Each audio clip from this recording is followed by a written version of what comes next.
Ada beberapa hal mungkin yang perlu kami sampaikan. Selamat datang kepada kepala desa dan perangkat desa, juga kepada akademisi, kemudian wartawan, serta yang ada di internal Kementerian Desa, dari pejabat tinggi Madya, pejabat tinggi Pratama, juga para staf dan pejabat fungsional. Selamat datang di acara Zoom kali ini.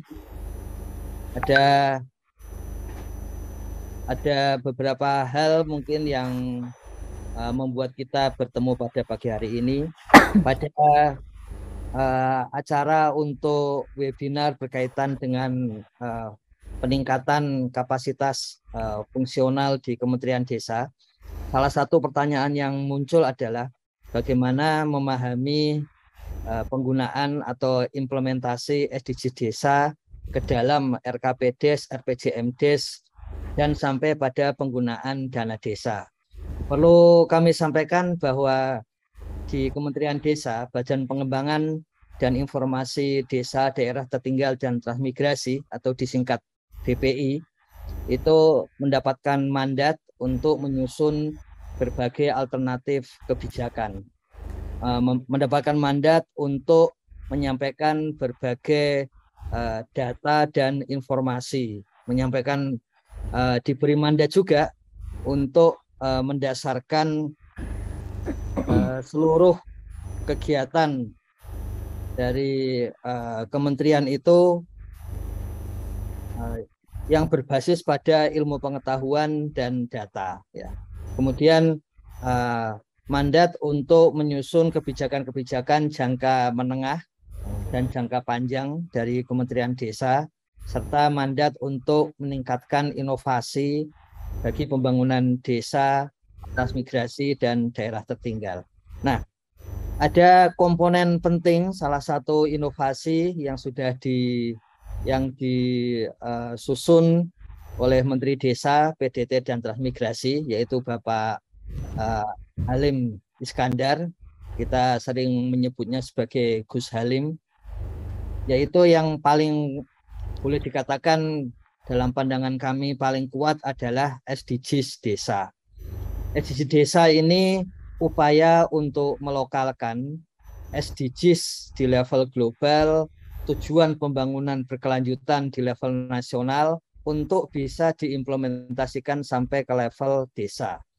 Nah, SDGs desa ini sendiri memiliki akar di dalam internal Indonesia, yaitu dari berbagai pasal-pasal yang ada pada Undang-Undang Dasar 1945. Jadi banyak aspek atau seluruh aspek yang ada di dalam SDGs desa, ada 18 tujuan SDGs desa, itu sebetulnya sudah termaktub di dalam pasal-pasal di dalam Undang-Undang Dasar 1945. Gus Halim sendiri pernah menuliskan hal ini di dalam kompas.com tentang desa dan konstitusi, yang di situ menunjukkan bagaimana SDGs desa itu berupaya mengimplementasikan Undang-Undang Dasar 1945. Dan tentu saja di dalamnya adalah implementasi dari tujuan-tujuan di dalam Undang-Undang Desa, karena memang basis dari seluruh kegiatan di Kementerian Desa, basis dari seluruh kebijakan terhadap desa itu memang ada pada Undang-Undang Desa, Undang-Undang Nomor 6 Tahun 2014. Nah, kemudian pada tahun 2020 itu diundangkan Peraturan Menteri Desa, PDT, dan Transmigrasi Nomor 21 Tahun 2020, yang itu berisi mengenai pedoman untuk pembangunan desa dan pemberdayaan masyarakat. Ada hal yang menarik di sana. Selama ini tahapan dari pembangunan dimulai dari perencanaan, namun gagasan dari Menteri Desa pada saat itu, Gus Halim, kita mulai dari pendataan. Makanya di sana ada 4 tahapan, yaitu dari pendataan, kemudian ke perencanaan, kemudian ke pelaksanaan, dan terakhir adalah evaluasi. Tentu saja dalam hal ini untuk pendataan itu merujuk kepada SDGs desa. Sebetulnya sejak disampaikan oleh PBB di tahun 2016, SDGs desa sudah mengalami berbagai kritik maupun berbagai saran dan perbaikan. Salah satu yang disebut sebagai kritik misalnya, apakah SDGs desa tidak akan condong ke kanan atau condong ke neoliberal gitu. Tapi sekaligus ada kritik, apakah SDGs desa tidak condong ke kiri atau condong ke komunis gitu. Kementerian Desa melihat bahwa keunggulan dari SDGs desa itu adalah berorientasi pada tujuan. Dan yang menarik adalah tentang bagaimana perkembangan desa di seluruh dunia. Di tahun 50-an itu sempat muncul buku yang berisi jalan-jalan menuju ke kemodernan. Jadi berbagai tahapan, berbagai jalur dari desa menuju kemodernan. Itu ditulis oleh Barrington Moore Junior, yang di sana ada 4 jalan. Ada jalan kapitalisme, kemudian ada jalan sosialisme, komunisme, ada jalan fasisme, dan ada jalan bagi negara-negara yang dari dunia sedang berkembang. Nah, ternyata seluruh ujung dari jalan itu adalah berusaha untuk meningkatkan kesejahteraan warga desa, berusaha untuk menghilangkan kemiskinan dari desa, berusaha untuk meningkatkan fasilitas-fasilitas ekonomi, kesehatan, kemudian fasilitas-fasilitas publik yang lain yang ada di desa. Artinya apa? Keunggulan dari SDGs yang kemudian turun sampai ke SDGs desa adalah berorientasi pada tujuan. Ini yang bisa menyatukan berbagai pemikiran, baik pemikiran yang kanan, yang kiri, yang atas, top down maupun yang bottom up dari bawah. Asal semuanya sama satu tujuan, maka SDGs desa bisa digunakan. Jadi karena itu Menteri Desa, PDT dan Transmigrasi giat untuk menjalankan SDGs desa. Di dalam Kementerian Desa sendiri, seluruh anggaran dan kegiatan Kementerian Desa selalu diarahkan kepada 18 tujuan SDGs desa. Paling tidak sampai pada hari ini, itu kalau kita lihat dari aspek pendataan, itu terbaca bahwa pada pagi hari ini ada 96,2 juta data warga by name by address. Ada 28,5 juta data keluarga by name by address. Ada 337 ribu data wilayah di level RT dan ada 27.000 data kebijakan-kebijakan desa. Nah, ini menunjukkan bahwa pendataan ini menunjukkan semangat dari desa. Yang perlu ditandaskan adalah sampai hari ini Menteri Desa selalu menyampaikan kepada semua pihak bahwa seluruh data itu adalah milik desa. Yang bisa melihat detail hanya admin desa, yaitu kepala desa dan sekretaris desa. Mungkin di lapangan kemudian disampaikan kepada petugas yang lain. Yang paling berhak atas data-data itu, kemudian olahannya dan semuanya ada pada desa.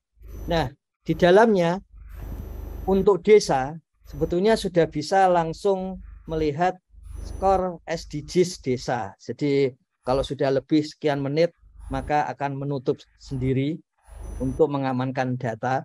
Nah, jadi setiap desa sudah bisa melihat skornya.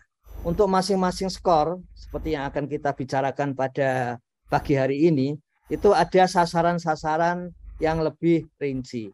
Kami ingin sampaikan cara untuk membaca sasaran, misalnya nomor 1, tingkat kemiskinan desa 0%, itu sasarannya. Ternyata ada 8,4 juta by name by address warga desa yang tergolong miskin. Dan kemudian dibandingkan dengan total 96 juta data warga desa tadi, maka ini menunjukkan bahwa capaian untuk mencapai tingkat kemiskinan 0% itu baru sampai pada taraf 40%. Jadi kalau capaian ini adalah kalau bagus maka nilainya 100%. Kalau buruk nilainya 0%. Kemudian data itu menunjukkan kondisi existing pada hari ini. Yang kita menggunakan data sejak tahun 2021 sampai hari ini, belum ada cut off data, jadi masih bisa langsung digunakan.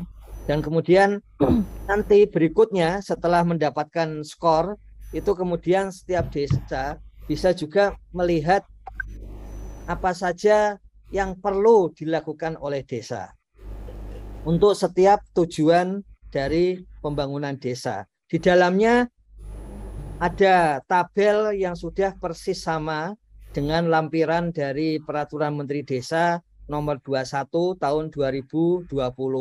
Jadi tabel ini tabel yang persis sama di dalam Peraturan Menteri Desa nomor 21 tahun 2020, yaitu tabel untuk menyusun RPJM desa dan tabel untuk menyusun rencana kerja pemerintah desa atau RKPDes.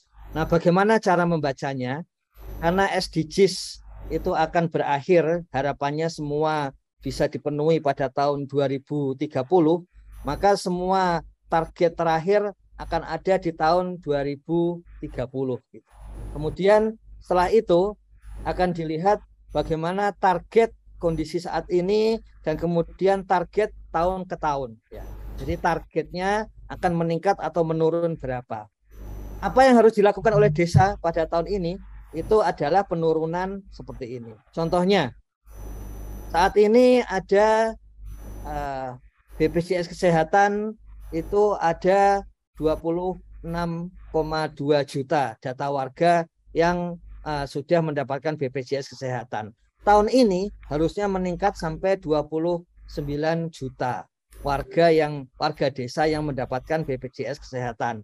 Tahun depan harus naik ke 33,4 juta. Artinya RKP desa total se-Indonesia tahun depan itu seharusnya target BPJS Kesehatan mencapai 33,4 juta data warga. Kemudian berapa yang harus dicapai tahun ini? Tahun ini adalah 3,5 juta. Jadi seluruh desa 74.960 desa di Indonesia total tahun ini harus mencapai target atau bisa menaikkan 3,5 juta warga desa untuk mendapatkan BPJS Kesehatan. Begitu seterusnya. Nah, setelah tahap ini selesai, yaitu tahap dari pendataan, kemudian menuju perencanaan, setelah muncul dari sini, maka kemudian dimasukkan ke dalam sistem keuangan desa. Nah, untuk masuk ke dalam sistem keuangan desa, itu sesuai dengan Peraturan Menteri Dalam Negeri tentang APBDes. Di sana sudah ada kolom akun-akun untuk memasukkan. Nah, itulah yang akan didalami pada hari ini dan besok, kemudian minggu depan, hari Senin dan Selasa minggu depan. Kenapa sampai perlu 4 hari? Karena jumlah goals-nya, jumlah tujuan SDG desa ada 18. Kemudian indikator-indikator yang saat ini sudah bisa tersusun juga sudah banyak gitu. Dan kemudian karena itu penting pada bulan Juli sampai bulan September itu adalah jadwal di desa untuk menyusun RKP desa. Maka sesuai dengan Permen Desa 2120 bahwa RKP desa berbasis data SDG desa, maka pada hari ini sampai nanti minggu depan kita akan melakukan 4 seri diskusi bagaimana memasukkan hasil-hasil data SDG desa itu menjadi bagian dari sistem keuangan desa. Nah, yang penting disampaikan adalah bahwa yang ada, yang disediakan algoritmanya oleh Kementerian Desa itu sepenuhnya adalah rekomendasi teknokratis. Desa memiliki wadah demokrasi tertinggi, yaitu musyawarah desa. Nah, musyawarah desalah yang akan menentukan mana yang akan dipenuhi, mana yang akan ditunda, mana saja yang akan didahulukan, dan sebagainya. Ibu Novita akan memberikan kepada kita pengetahuan bagaimana cara menyusun prioritas, mana yang sebaiknya didahulukan, dan mana yang bisa ditunda.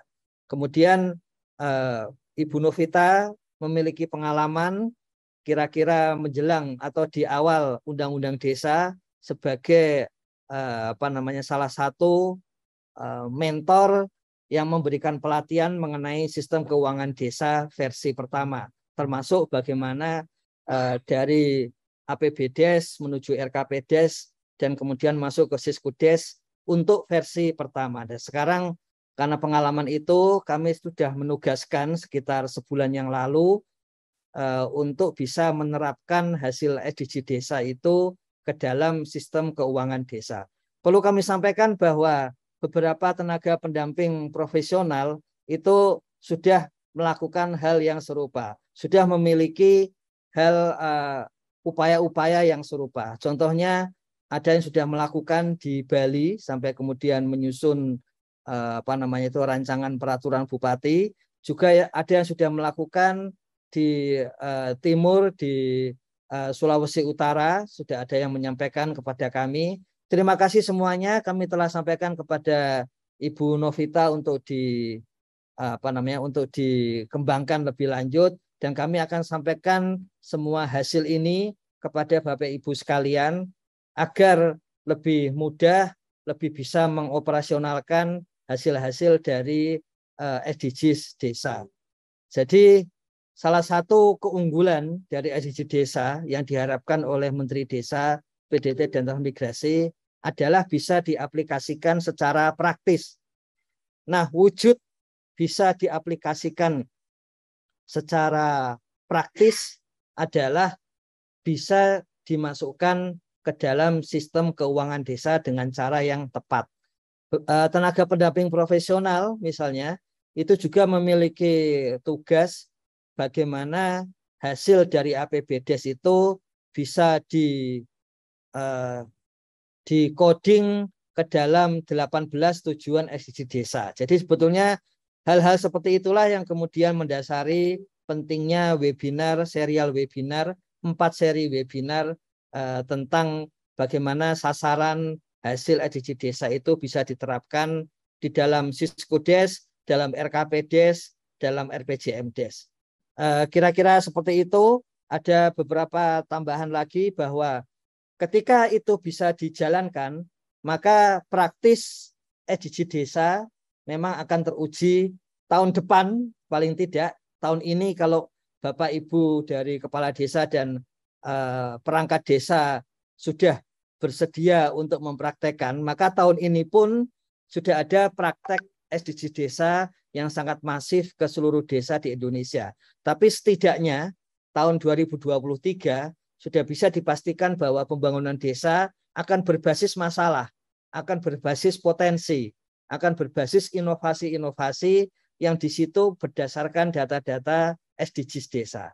Kami perlu sampaikan bahwa pada saat yang sama, hasil-hasil SDG desa sedang dalam proses kompilasi untuk dicek oleh tim SDGs nasional, mana saja data yang bisa digunakan untuk langsung mendukung tujuan pembangunan berkelanjutan nasional selain yang dari desa. Jadi kalau untuk tujuan pembangunan berkelanjutan nasional yang khusus untuk desa pasti sepenuhnya berbasis hasil SDG desa. Namun untuk digunakan bagi bagian-bagian pembangunan yang lain saat ini sedang dalam proses, sehingga memang semangat dari desa bahwa kita membangun Indonesia dari desa itu untuk pertama kalinya kita bisa menunjukkan hasilnya dengan data dan dengan informasi. Kami sampaikan di sini contohnya untuk 3 SDGs desa tujuan 3 yang pertama, desa tanpa kemiskinan, itu memang sejak awal itu disusun supaya bisa digunakan tepat sama dengan ukuran nasional. Sehingga apa yang dibangun desa juga diukur nasional Dan ukuran nasional itu sesuai dengan apa yang terjadi di desa. Jadi dengan demikian aspek soal penanggulangan kemiskinan, kemiskinan ekstrim sekarang disebut seperti itu dari desa sudah dipastikan dengan ukuran, dengan cara-cara yang sesuai dengan apa yang ada di desa, tapi juga sesuai dengan apa yang selama ini diukur di level nasional dan global. Dengan demikian desa bisa berkomunikasi dengan berbagai pihak yang karena datanya sudah sesuai dengan ukuran-ukuran nasional. Dan ketika diterapkan di dalam Siskudes, di dalam RKPdes dan RPJMdes, maka sudah bisa disampaikan bahwa apa yang dilakukan desa sebetulnya juga otomatis akan sesuai dengan prioritas-prioritas nasional. Demikian juga nomor 2, seperti untuk stunting, kemudian bagaimana menyusun tata ruang untuk pangan, sehingga pada hari kemarin kita sudah mendapatkan penghargaan swasembada beras seperti itu ada sesuai SDG desa nomor 2. SDG desa nomor 3 tentang kesehatan, tentang bagaimana mengurangi hambatan-hambatan akses kesehatan di desa dan sebagainya. Ketika itu juga dijalankan di level desa, otomatis akan mendukung peningkatan kesehatan di level nasional. Kira-kira seperti itu pentingnya serial webinar kali ini, 4 seri webinar kali ini, dan perlu kami sampaikan bahwa secara umum satu pengetahuan tentang bagaimana menerapkan hasil SDG desa sampai ke level desa, ke RKPdes, RPJMdes, dan Siskudes oleh Kementerian Desa memang secara resmi baru disampaikan pada pagi hari ini. Namun demikian kami sangat menghormati inovasi, sangat menghargai inovasi yang dilakukan oleh desa-desa, oleh perangkat desa, kepala desa, oleh akademisi. Ada stand yang melakukan bersama dengan kepala desa Randegan yang sudah melakukan hal yang sama di desa di Purworejo, kemudian sudah melakukan hal yang sama juga untuk pemerintah Provinsi Jawa Tengah. Hal yang sama pemerintah Provinsi Nusa Tenggara Barat yang sudah menjalankan dan sudah menggunakan hasil SDG desa di level provinsi dan seluruh kabupaten. Terima kasih banyak, itu semuanya memberikan ruang inovasi yang sangat luas, membukakan berbagai kesempatan untuk kita bersama-sama memajukan desa bersama-sama dengan bismillah yang utama adalah menyejahterakan seluruh warga desa. Kami berharap bahwa kita semua tidak lepas dari niat utama, yaitu menyejahterakan warga desa. Dan mengingat pentingnya acara ini, semoga lancar, semoga Tuhan yang Maha Kuasa, Tuhan yang Maha Memberi Rahmat, senantiasa memberikan kesuksesan, kebaikan kepada kita semua. Dan dengan ini secara resmi saya membuka serial webinar mengenai bagaimana penerapan hasil SDG desa ke dalam RPJMdes, RKPdes maupun ke dalam Siskudes. Terima kasih dan kami sampaikan selanjutnya kepada protokol. Silakan.